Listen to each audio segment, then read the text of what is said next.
This is the tutorial for the audio mixing board here in Celebration Hall. So the first thing you want to do is flip the switch over here. Green is on and red is off. So I'm going to flip it to turn it on. This panel also controls the little camera up here behind the mixing board, but it's in this rack here if you ever need to know. So first thing you want to do after turning it on is uncover the mixing board. Once the board is ready to go and you've uncovered it, you'll see this login here. You just want to make sure that you log into your thing, and you'll see and know that the board is on by the lights being on. So once you log in, all of the faders will move. And the faders pretty much control the intensity of the volume. It's a volume control. So once you first come in, not everything might be set. You can go to scenes down here.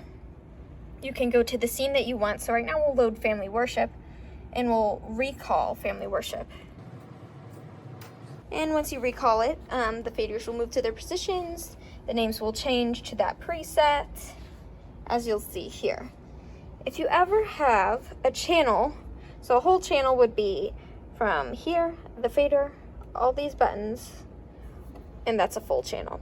So for instance, if we wanted to change blank to something, we would select down here, go over here to name and color, and we could change the color to red. We could name it something other than blank, so we'll just say Mike for now. Press enter and you can apply your changes. So you'll see that it's changed from blank to Mike and it's red. In order to control the volume of individual channels, you'll be over here on the left side of the board. This side over here controls the outputs and different groups that we might have. So for instance, if Jerry, this one here, if he was going to talk, first we'd check the mic, make sure it's at the perfect level for him. Then we would go ahead and unmute his mic when he's talking and mute it when he's done. We do have different channels over here. So DCA, this is a group, the choir group. We can turn all the choir mics on at once by unmuting and muting. And so we have different outputs. We have TV, record, left, right, and sub. So these three here actually control the speakers here in Celebration Hall. Record would go to our live stream, and TV out would go to the TVs in the building. We also have speakers for both balconies.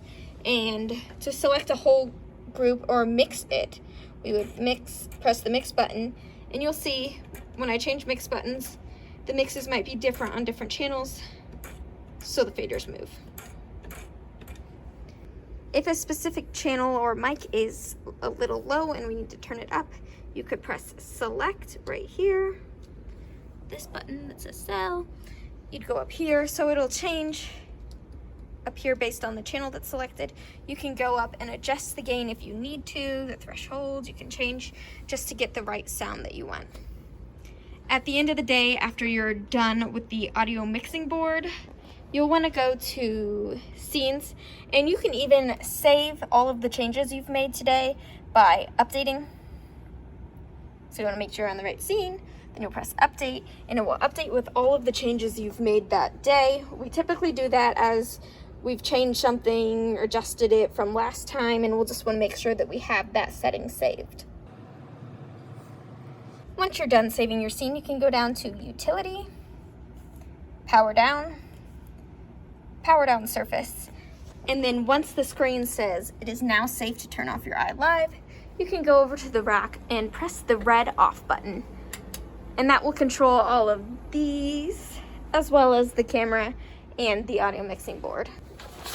And once you've turned the off button, the screen is off. You want to make sure that you recover the board for the next day. It just helps keep some of our equipment safe when they have covers. And that is the end of the audio mixing board tutorial.